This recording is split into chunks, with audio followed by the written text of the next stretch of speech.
7 × 3 = 9.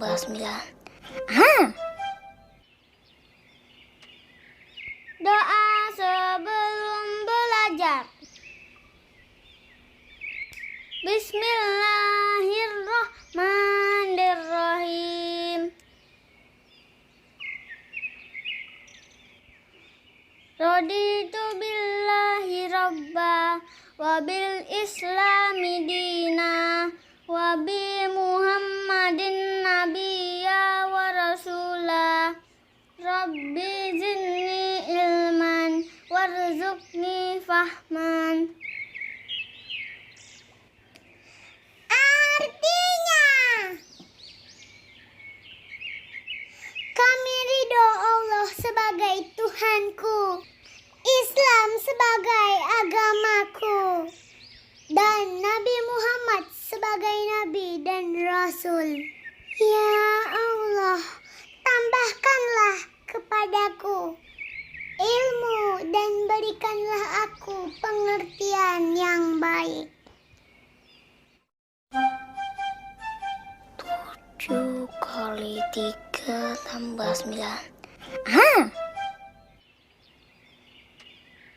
Doa sebelum belajar. Bismillahirrahmanirrahim.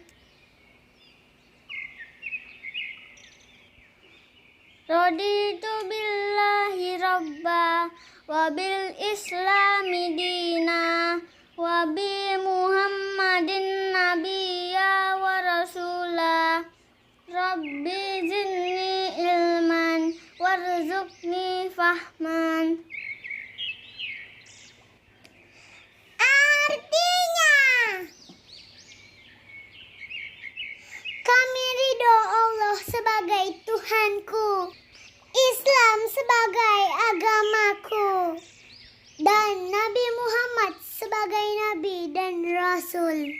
Ya Allah, tambahkanlah kepadaku ilmu dan berikanlah aku pengertian yang baik.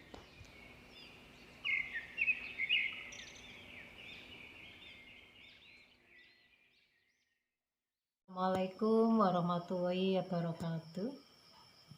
Anak-anak ibu sekalian, mudah-mudahan kalian dalam keadaan sehat walafiat ya, dan tetap jaga protokol kesehatan. Nah, untuk kali ini kita akan mempelajari yaitu materi bab 11 dengan judul cahaya dan alat optik. Nah, tolong kalian perhatikan betul-betul video yang akan ibu tayangkan dan kalian perhatikan powerpointnya ya. Nah, kalian simak betul-betul, kalian ikuti sampai akhir video ini. Tolong kalian siapkan peralatan dan alat tulis kalian, kemudian simak baik-baik materi yang akan ibu tayangkan melalui video ini.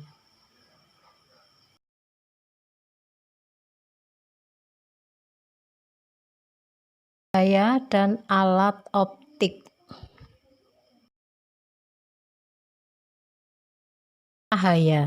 Cahaya merupakan suatu gelombang elektromagnetik yang dalam kondisi tertentu dapat berkelakuan seperti suatu partikel.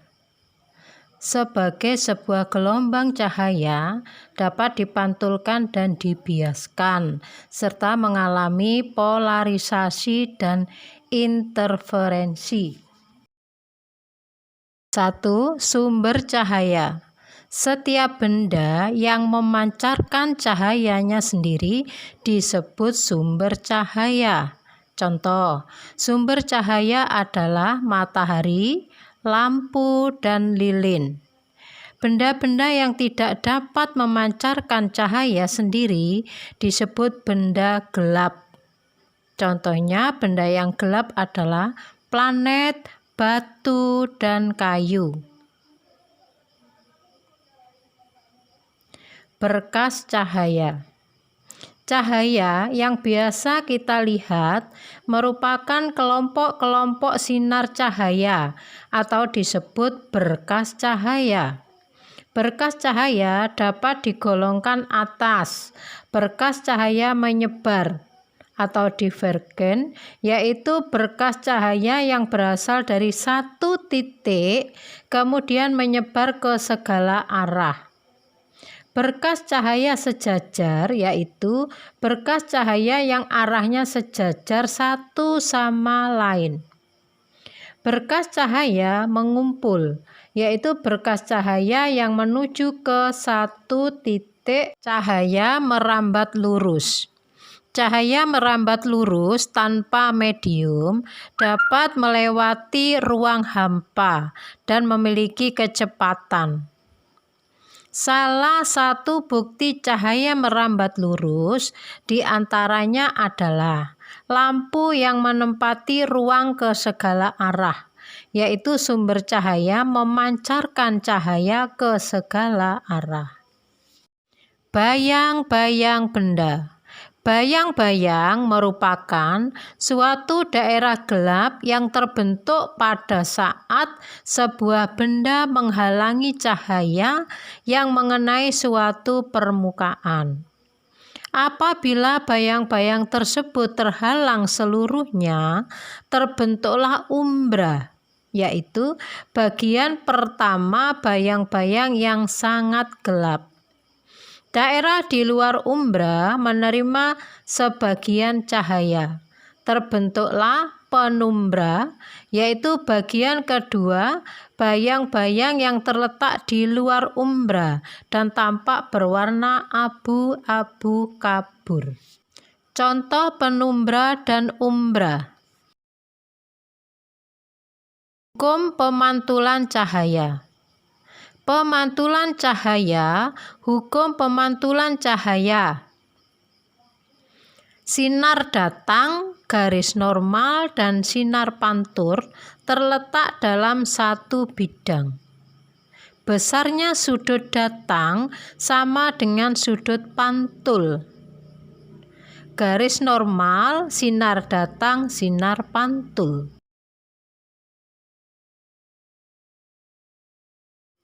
Jenis-jenis pemantulan. Berdasarkan keadaan permukaannya, pemantulan cahaya dibagi menjadi A. Pemantulan difus atau pemantulan baur, yaitu pemantulan cahaya ke segala arah yang terjadi karena bekas sinar datang jatuh pada permukaan kasar atau tidak rata. Pemantulan ini akan memberi kesan menyilaukan mata. Kemudian yang B, pemantulan teratur, yaitu pemantulan yang terjadi karena berkas sinar datang jatuh pada permukaan halus atau rata. Pada pemantulan teratur, cahaya akan dipantulkan ke satu arah. Pemantulan ini akan menyejukkan mata. Cermin.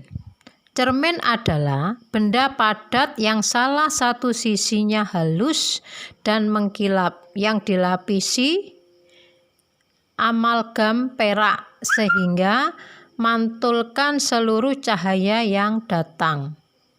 Cermin dibedakan menjadi 3, yaitu cermin datar, cermin cekung, dan cermin cembung. Cermin datang, pemantulan cahaya pada cermin datar.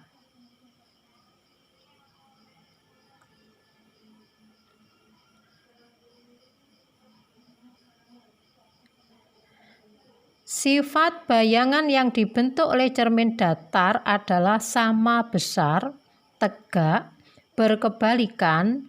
Jarak benda ke cermin sama dengan jarak bayangan ke cermin maya. Kita lanjutkan. Rumus banyaknya bayangan dari beberapa cermin datar atau N yang membentuk sudut tertentu atau alfa adalah N sama dengan 360 per alfa dikurangi 1 di mana dibagi N sama dengan banyaknya bayangan alfa sama dengan sudut yang dibentuk. Yang kedua yaitu cermin cekung. Cermin cekung adalah cermin yang bentuknya melengkung seperti bagian dalam bola. Cermin cekung bersifat konvergen atau mengumpulkan sinar. Cermin cekung disebut juga cermin positif karena jari-jari cermin berada di cermin. Sinar istimewa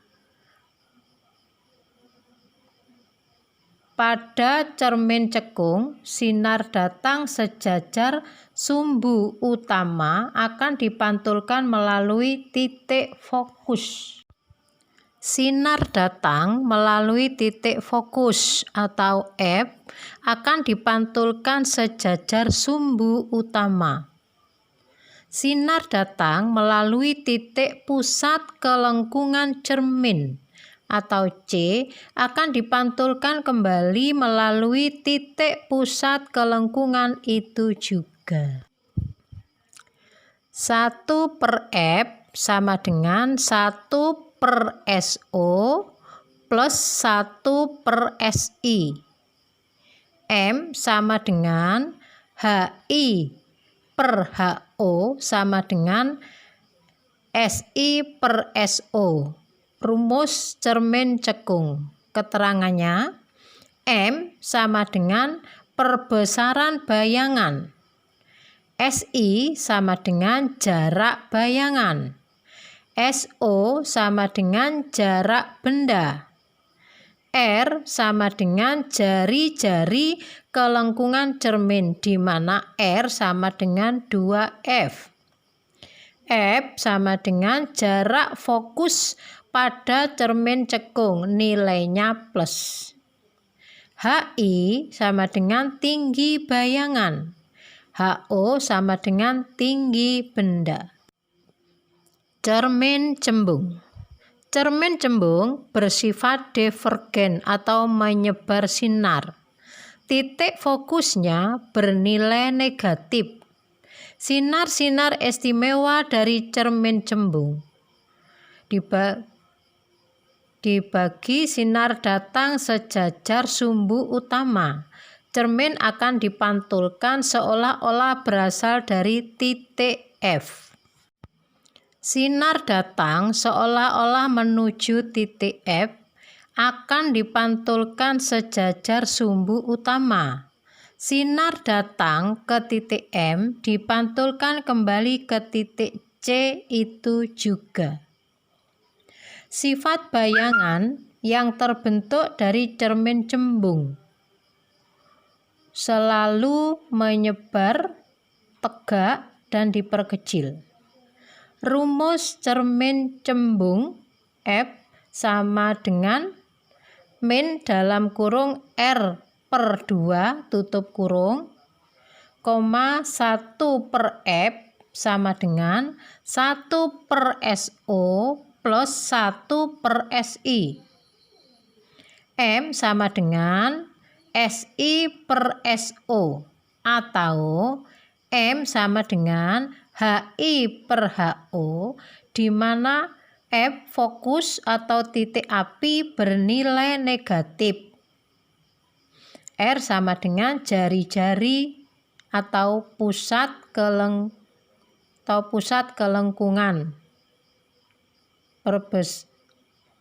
Perbesaran kelengkungan M sama dengan perbesaran HI sama dengan tinggi bayangan. HO sama dengan tinggi benda. SI sama dengan jarak bayangan. SO sama dengan jarak benda. Lensa. Lensa adalah benda bening yang dibatasi oleh dua bidang kelengkungan. Ada dua macam lensa, yaitu lensa cembung dan lensa cekung. Lensa cembung, ciri-ciri lensa cembung diantaranya mengumpulkan cahaya atau konvergen dan fokusnya bernilai positif. Ada 3 macam lensa cembung. A. Lensa bikonveks atau cembung 2. B. Lensa konveks atau lensa konkav min konveks cembung cekung. C. Lensa plan bikonveks atau datar cembung. Pemantulan lensa cembung dalam kehidupan sehari-hari yaitu sebagai kacamata, mikroskop, kamera, teropong, dan lup. Gambar sinar istimewa dari lensa cembung. Sifat-sifat bayangan yang dibentuk oleh lensa cembung tergantung dari letak benda terhadap lensa. Lensa cekung, ciri-ciri lensa cekung sifatnya menyebarkan berkas sinar atau divergen dan fokusnya bernilai negatif atau minus. Ada 3 macam lensa cekung, yaitu A. Lensa cekung-cekung atau bikonkav. B. Lensa cekung cembung atau konveks konkav. Lensa datar cekung atau plan konkav. Gambar sinar istimewa dari lensa. A. Sinar datang sejajar sumbu utama dibiaskan seolah-olah dari titik fokus. B. Sinar datang menuju ke titik fokus dibiaskan sejajar sumbu utama. Sinar datang menuju titik 0 tidak dibiaskan, tetapi diteruskan. Bayangan yang dibentuk lensa cekung selalu maya atau semu, diperkecil dan tegak. F sama dengan 1/F dalam kurung M, 1/F sama dengan 1/SO plus 1/SI, M sama dengan SI/SO, M sama dengan HI/HO.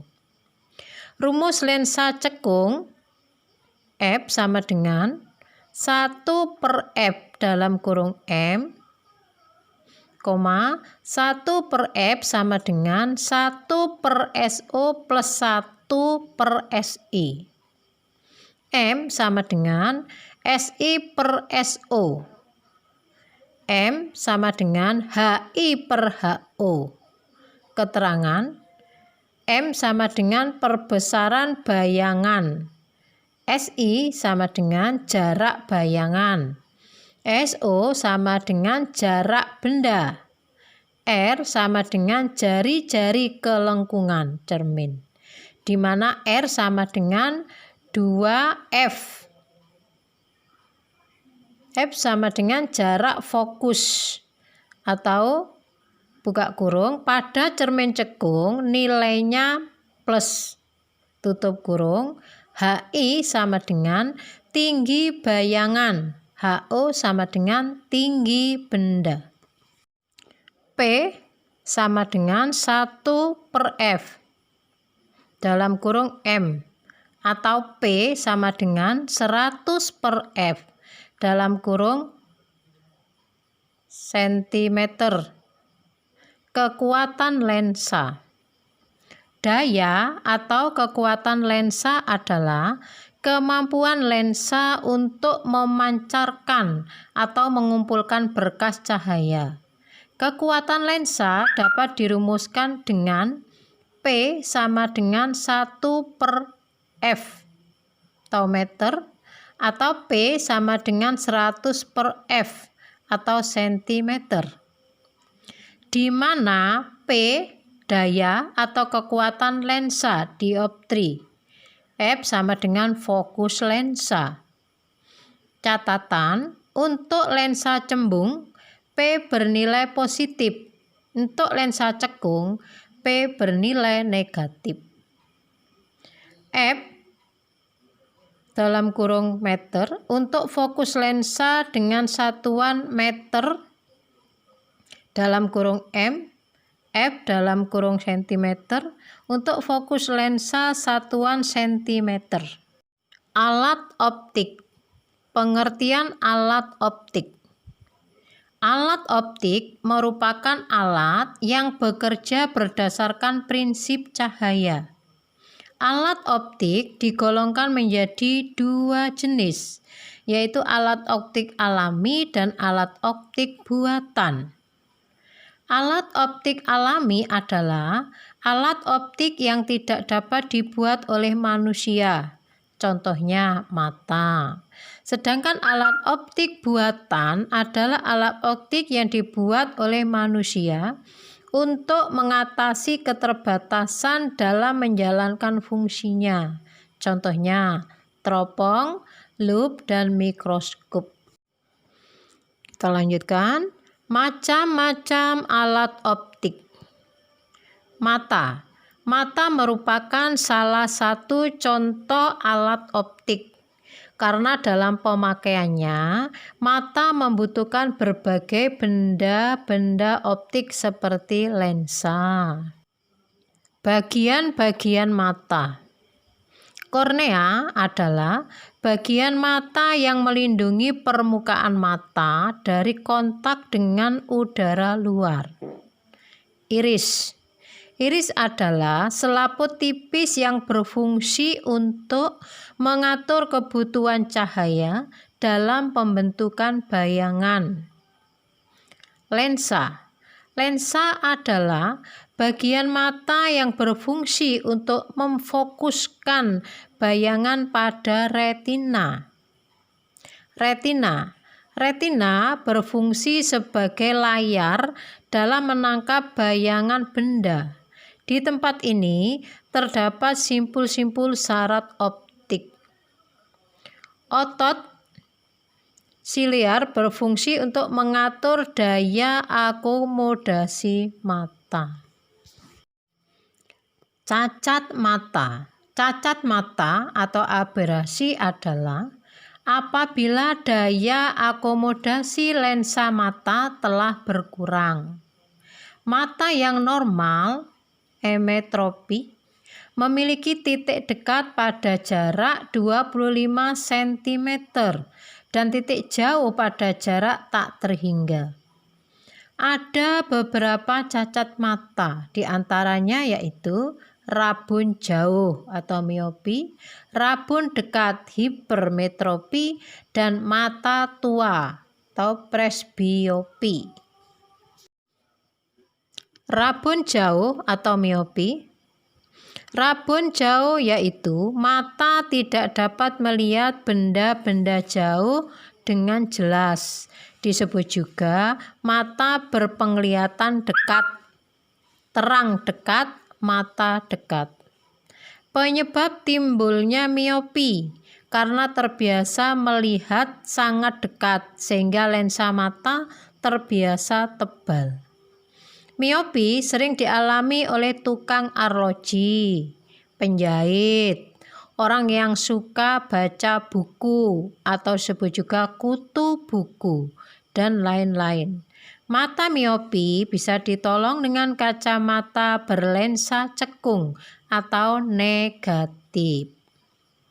Kemudian rabun dekat atau hipermetropi. Rabun dekat atau hipermetropi tidak dapat melihat jelas benda dekat. Disebut juga mata berpenglihatan jauh, terang jauh, mata jauh. Rabun dekat mempunyai titik dekat yang lebih jauh daripada jarak baca normal. Penyebab terbiasa melihat sangat jauh, sehingga lensa mata terbiasa pipih. Rabun dekat sering dialami oleh penerbang atau pilot, pelaut, sopir, dan lain-lain. Rabun jauh bisa ditolong dengan kacamata berlensa cembung atau positif. Mata tua atau presbiopi. Mata tua adalah keadaan di mana mata tidak dapat melihat dengan jelas benda-benda yang sangat jauh dan benda-benda pada jarak baca normal, yang disebabkan daya akomodasinya telah berkurang akibat lanjut usia. Pada mata tua, titik dekat dan titik jauh keduanya telah bergeser. Mata tua diatasi atau ditolong dengan menggunakan kacamata berlensa rangkap, yaitu cembung dan cekung. Pada kacamata dengan lensa rangkap, lensa negatif bekerja seperti lensa pada kacamata miopi. Sedangkan lensa positif bekerja seperti halnya pada kacamata hipermetropi.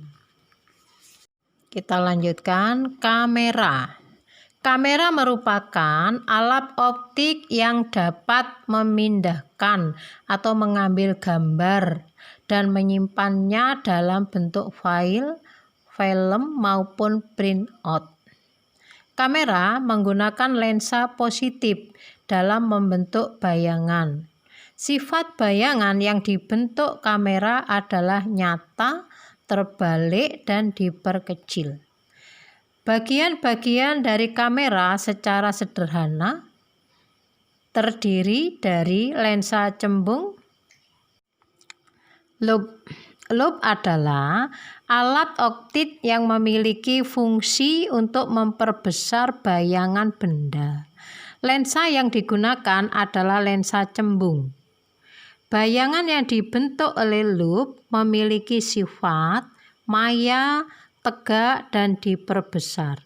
Ada dua cara bagaimana menggunakan loop, yaitu dengan cara mata berakomodasi maksimum dengan cara mata tidak berakomodasi. Sekarang teropong. Teropong atau teleskop adalah sebuah alat yang digunakan untuk melihat benda-benda yang jauh sehingga tampak lebih jelas dan lebih dekat. Secara umum, teropong terdiri atas dua buah lensa positif. Satu lensa mengarah ke objek yang disebut lensa objektif dan satu lensa mengarah ke mata yang disebut lensa okuler. Prinsip utama pembentukan bayangan pada teropong adalah lensa objektif membentuk bayangan nyata dan sebuah objek jauh, dan lensa okuler berfungsi sebagai loop. Panjang teropong adalah jarak antara lensa objektif dan lensa okuler. Sekarang kita lanjutkan jenis-jenis teropong. Teropong bintang digunakan untuk mengamati objek-objek yang ada di langit atau bintang. Teropong bumi digunakan untuk mengamati objek-objek yang jauh di permukaan bumi. Teropong ini akan menghasilkan bayangan yang nampak lebih jelas, lebih dekat, dan tidak terbalik. Teropong panggung adalah teropong yang mengkombinasikan antara lensa positif dengan lensa negatif. Lensa negatif digunakan sebagai pembalik dan sekaligus sebagai okuler. Sifat bayangan yang terbentuk adalah maya, tegak, dan diperkecil. Sekarang mikroskop. Mikroskop adalah alat yang digunakan untuk mengamati benda-benda kecil. Mikroskop yang paling sederhana menggunakan kombinasi dua buah lensa positif dengan panjang titik fokus objektif lebih kecil daripada jarak titik fokus lensa okuler. untuk materi bab 11. Nah, Ibu kira sudah selesai dan tadi sudah Ibu jelaskan semuanya. Kemudian kalian tadi juga sudah memperhatikan PowerPoint-nya, ya.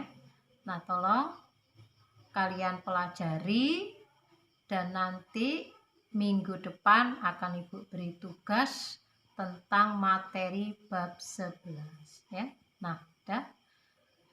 Untuk materi hari ini Ibu akhiri. Assalamualaikum warahmatullahi wabarakatuh.